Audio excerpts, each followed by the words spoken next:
Hello नमस्कार, आप सभी का बहुत-बहुत स्वागत है हमारे चैनल पर। तो जैसा कि आप लोगों को ज्ञात होगा, आपके अपने चैनल के माध्यम से Hindi, TGT, PGT, net, JRF जैसी आदि एग्ज़ाम की तैयारी कराई जाती है। साथ ही विभिन्न प्रकार के प्रतियोगी परीक्षा के सामान्य हिंदी पाठ की तैयारी कराई जाती है। जो लोग चैनल पर नए हैं, चैनल को सब्सक्राइब जरूर करें, वीडियो अच्छा लगे लाइक शेयर जरूर करें, साथ में बेल आइकन प्रेस करें, जिससे कि मेरा जो भी नया वीडियो आए उसका नोटिफिकेशन सबसे पहले आप तक पहुँचे। तो फ्रेंड्स, आज हम हिंदी व्याकरण के महत्वपूर्ण प्रश्नों को लेकर आए हैं। उम्मीद करते हैं ये प्रश्न आप सभी के लिए बहुत ही उपयोगी साबित होंगे और महत्वपूर्ण होंगे आप सभी के लिए। तो चलिए बिना कुछ देरी करते हुए हम इन प्रश्नों को अटेम्प्ट करेंगे और देखेंगे प्रश्न कौन से महत्वपूर्ण हैं। और सभी से रिक्वेस्ट है वीडियो को लास्ट तक ज़रूर देखिएगा, क्योंकि अगर प्रश्नों को छोड़ देंगे और तो आपका नुकसान होगा और आप सही से उन प्रश्नों को नहीं सॉल्व कर पाएंगे, क्योंकि आपके लिए ये प्रश्न बहुत ही एग्ज़ाम के आधार पर ही बनाए गए हैं। इनका जो आधार है बिल्कुल सेम एग्ज़ाम का आधार रखा हुआ है, ना कि एक प्रैक्टिस सेट मात्र। तो एग्ज़ाम के आधार पर इन प्रश्नों को हमने रखा है, इन प्रश्नों को कलेक्ट किया है, जिस आधार पर एग्ज़ाम में प्रश्न बनते हैं। कहीं भाषा का थोड़ा सा होता है, उसी आधार पर भाषा को भी हमने चेंज किया है। तो चलिए देखते हैं। पहला प्रश्न है, निम्नलिखित में से कौन सा मूल दीर्घ स्वर नहीं है। महत्वपूर्ण प्रश्न है, थोड़ा सा आप समझने की कोशिश करिएगा। मूल दीर्घ स्वर नहीं है, ठीक है। इसमें मूल दीर्घ स्वर पूछा है। वैसे तो हम सभी को मालूम है मूल जो स्वर होते हैं वो केवल और केवल 4 होते हैं, ठीक है। मूल स्वर 4 होते हैं, अ, ई, उ और रे। इस प्रकार से 4 मूल स्वरों को हमने रखा है। इन्हें मूल स्वर भी कहते हैं और इन्हें ह्रस्व स्वर भी कहते हैं, ठीक है। ह्रस्व स्वर इस आधार पर, लेकिन इसमें अलग प्रश्न है मूल दीर्घ स्वर नहीं है। इसके बाद जो प्रश्न बनता है अब इसमें दीर्घ स्वर कौन से हैं। हमारे हिंदी वर्णमाला में टोटल 11 स्वरों को रखा गया है, ठीक है। तो उन्हीं उसमें 4 जो हो जाते हैं हमारे, ये हो जाते हैं मूल स्वर या फिर ह्रस्व स्वर, बाकी हो जाते हैं दीर्घ स्वर, ठीक है। इसके साथ ही मूल स्वर उन स्वरों को कहा है इसमें जो संयुक्त स्वरों की श्रेणी में आते हैं, ठीक है। जैसे ओ, औ, ए और आए, ठीक है। ये 4 जो स्वर हैं वो मूल दीर्घ स्वर नहीं माने जाते हैं, ये संयुक्त स्वर माने जाते हैं। और इसी आधार पर इसका जो प्रश्न है, आंसर है वो है सी सही, ठीक है। जो ओ है वो एकदम राइट आंसर है। इसके बाद नेक्स्ट दूसरा प्रश्न है, हिंदी में ध्वनियाँ कितने प्रकार की होती हैं। अब थोड़ा सा देख के हमें कंफ्यूज हो जाएगा कि भैया हमने ध्वनियाँ तो हिंदी में नहीं पढ़ी हैं और ये कौन सा प्रश्न बन गया है। लेकिन कॉमन सा प्रश्न है, केवल भाषा ही थोड़ा सा अंतर है भाषा का, तो समझने की कोशिश करिएगा, ठीक है। ऑप्शन है 2 है, 4 है, 5 है और 6 है। 4 ऑप्शन है, तो आंसर जो हो जाएगा हमारा 2 सही हो जाएगा, स्वर और व्यंजन, ठीक है।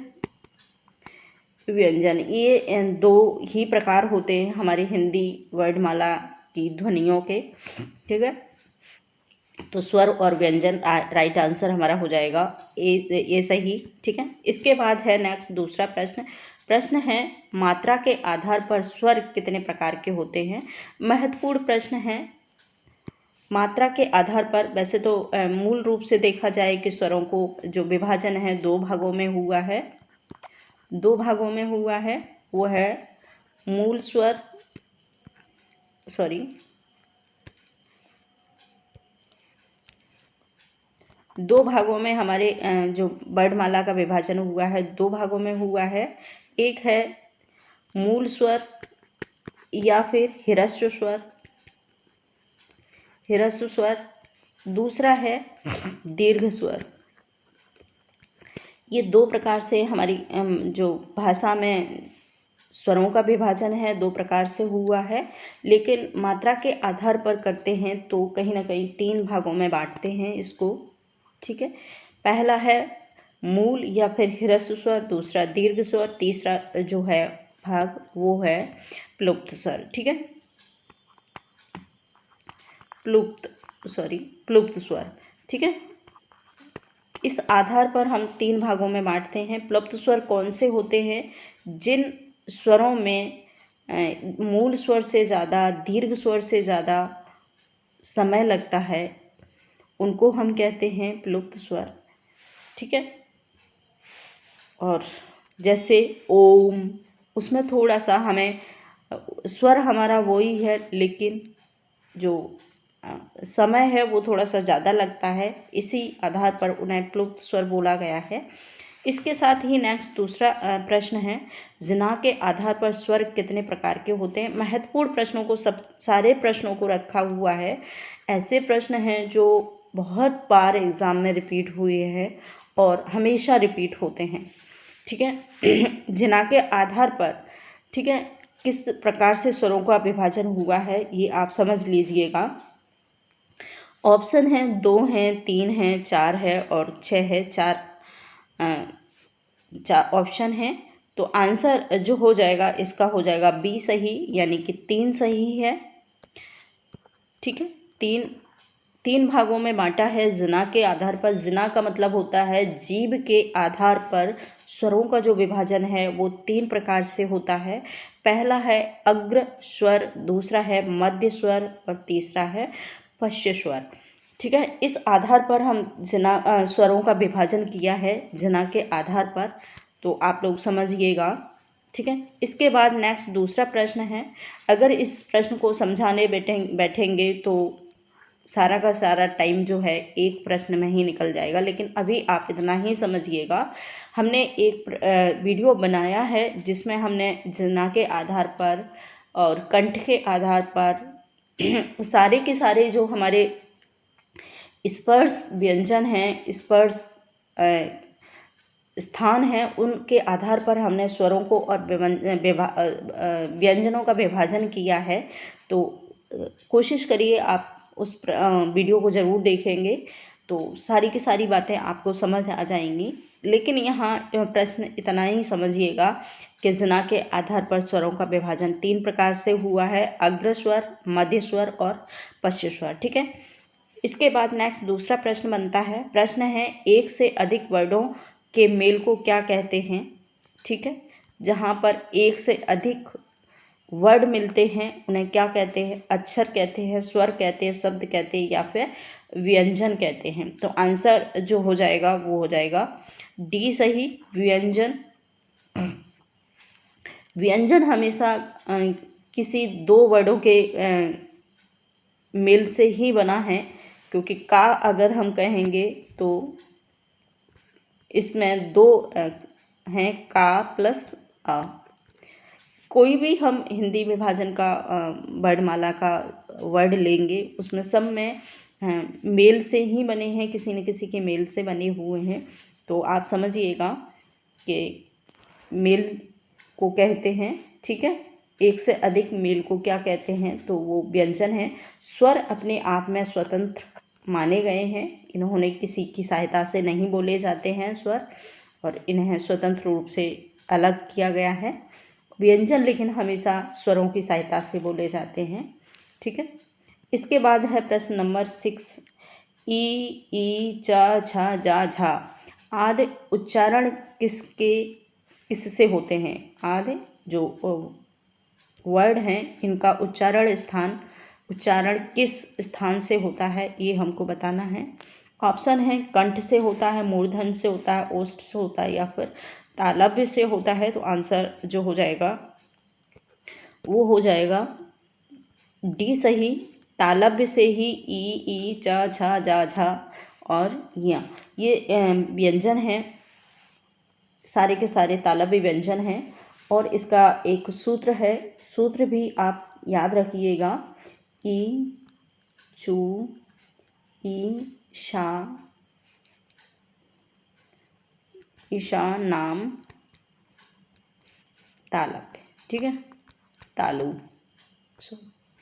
ईजु ईसा नाम तालु।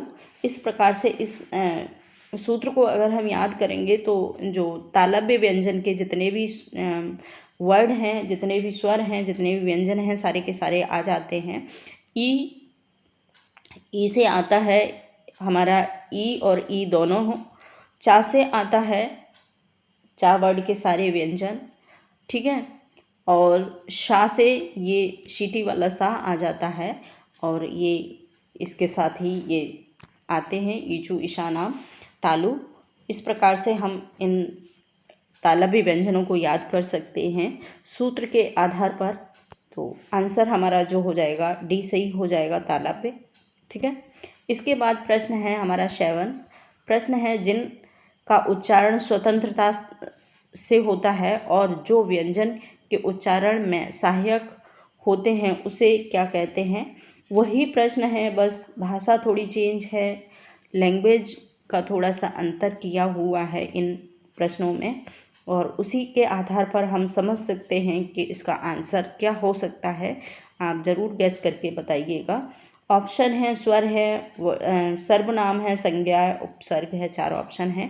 तो आंसर जो हो जाएगा वो हो जाएगा हमारा ए सही। स्वर हमेशा किसी की सहायता से नहीं बोले जाते हैं, ये हमेशा स्वतंत्र होते हैं अपने आप में उच्चारण करने के लिए। तो आंसर हमारा ए सही है, यानी कि स्वर। इसके बाद है प्रश्न नंबर 8। प्रश्न है निम्नलिखित में से कौन दीर्घ स्वर नहीं है। इसमें दीर्घ स्वर बताना है, तो आंसर जो हो जाएगा वो हो जाएगा, सॉरी इसमें थोड़ा सा गड़बड़ लग रहा है मुझे। इसका जो आंसर है वो है ए सही, ई, यानी कि ये दीर्घ स्वर नहीं है। इसमें आंसर गलत दिया हुआ है, तो आप लोग इसको माइंड ना करें। इसका जो आंसर राइट आंसर वो होगा ए सही, क्योंकि जो ए है यानी कि ई है, यह है एक मूल स्वर है, यानी कि ह्रस्व स्वर है। बाकी ये तीनों स्वर मूल स्वर में आते हैं, और आंसर जो होगा वो होगा फर्स्ट ए सही, ठीक है। इसके बाद नेक्स्ट दूसरा प्रश्न है निम्नलिखित में से कौन अंतस्थ व्यंजन कौन सा है। ये 2 बार कौन लिखा हुआ है, तो इसलिए आप इसको कट कर दीजिएगा इस वाले को, ठीक है। अंतस्थ व्यंजन कौन सा है, तो समझ सकते हैं आप लोग।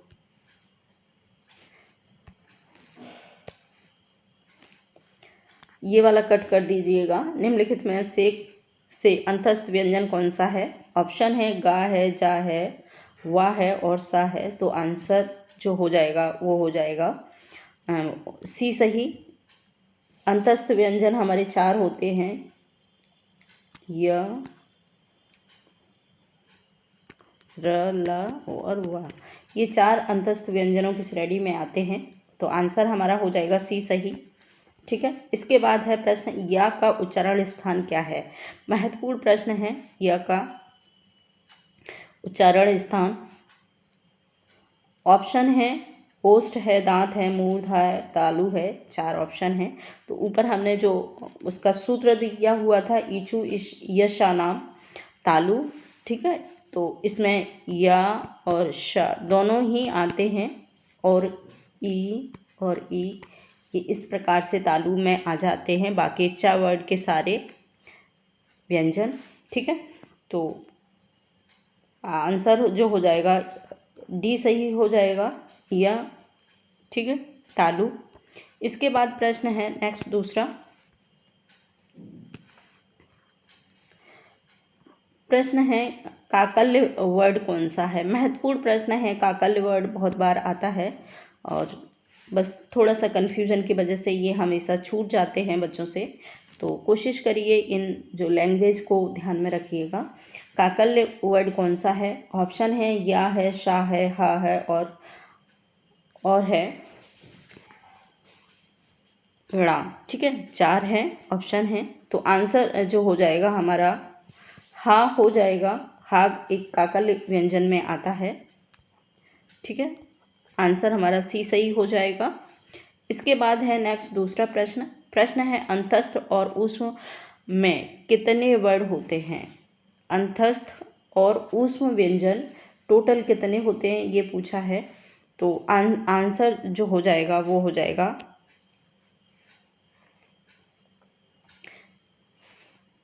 अंतस्थ व्यंजन हमारे 4 होते हैं, य, र, ल और व। ठीक है, ऊष्म व्यंजन भी हमारे 4 होते हैं, वो होते हैं श, श और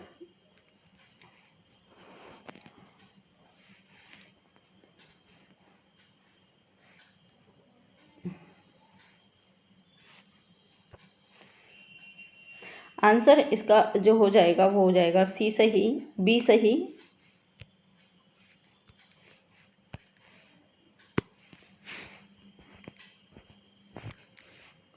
यानी कि आंसर हो जाएगा हमारा सी सही 8। 4 हमारे संयुक्त व्यंजन होते हैं और अंतस्थ व्यंजन होते हैं और 4 होते हैं हमारे ऊष्म व्यंजन। ऊष्म व्यंजनों में तीनों हमारे शा आ जाते हैं, शा, शा और ह। इस प्रकार से ऊष्म व्यंजन हो जाता है हमारे 4 ये और 4 ये। आंसर हो जाएगा हमारा 8। ठीक है, इसके बाद नेक्स्ट दूसरा प्रश्न है ऊष्म व्यंजन कौन सा है। महत्वपूर्ण प्रश्न है, ऊष्म व्यंजन कौन सा है ये बताना है।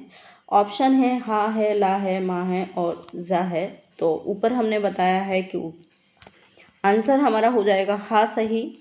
इसके बाद नेक्स्ट दूसरा प्रश्न है हिंदी भाषा में कुल कितने वर्ड लिपियां हैं। महत्वपूर्ण प्रश्न है, वर्ड लिपियां कितनी हैं, यानी कि कितने वर्ड हैं ये बताना है। ऑप्शन है 40 हैं और 30 हैं, 45 हैं, 52 हैं। तो आंसर डी सही हो जाएगा। 52 हमारे टोटल वर्ड हैं हिंदी वर्डमाला में, जिसमें 11 स्वर हैं, 25 स्पर्श व्यंजन हैं, 4 संयुक्त व्यंजन हैं, 4 ऊष्म व्यंजन हैं और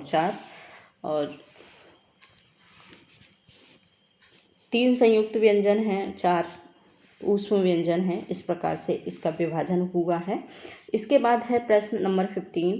प्रश्न है जब एक ही ध्वनियों का द्वित्व हो जाए तब वह क्या कहलाती हैं। महत्वपूर्ण प्रश्न है, इस प्रश्न को आप जरूर समझिएगा।